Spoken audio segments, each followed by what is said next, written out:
guys, good afternoon. Dito naman tayo ngayon sa gitna ng field guys.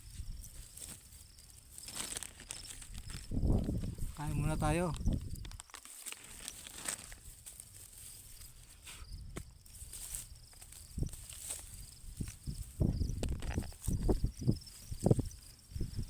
Hindi tayo dito na tayo sa gitna.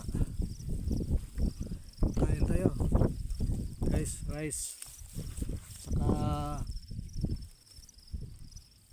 ligo guys, sardines saka isang banana guys.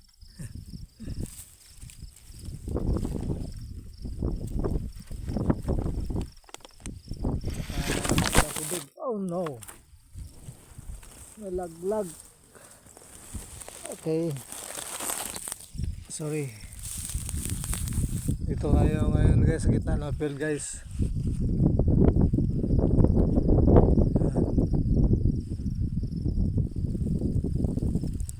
Sa kalagitnaan tayo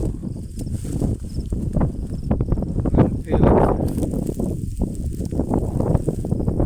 Lawak-lawak sa paligid guys. Dito tayo sa gitna. Ito yung trabaho natin ngayon, maggagahit ng mga nakatampok ng mga straw. Yung kagaya niya yan, maliit lang yan, yung mga ganyan yan, kakalat mo yan. So kain muna tayo guys. Ganito yan dito.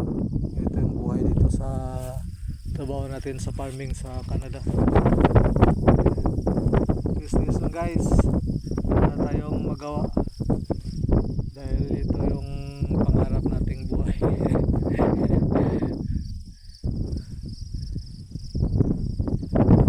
So salamat lang tayo ganito nating natin.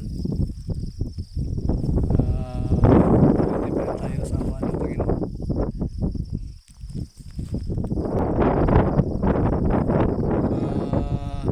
Gusto nyong marap ng mga challenge dyan, pwede nyo ring ranasin. Try nyo yung challenge. Gusto nyo mag-challenge, pero kung talagang hindi nyo kaya magbanat ng buto, huwag na lang kayo mag-farming guys dito sa Canada. Ako parang susurinder na ako parang hindi na kaya ng katawan natin, kaya lang napasubo na to titiisin lang natin hanggat makakaya. So hanggang dito na lang guys, kakain muna tayo.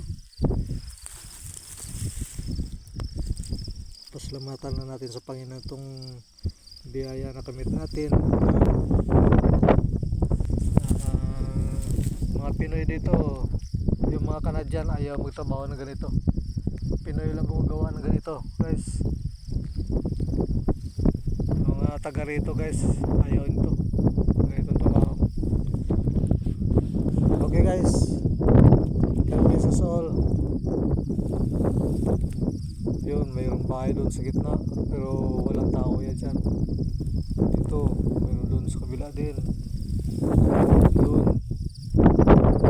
Doon malayo. Okay, dito tayo sa gitna guys. Okay,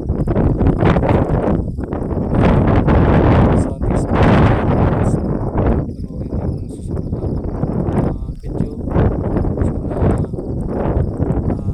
Sana ibigay din ng aral ito sa inyo, na kung gusto nyo magpunta dito sa Canada, siguro yung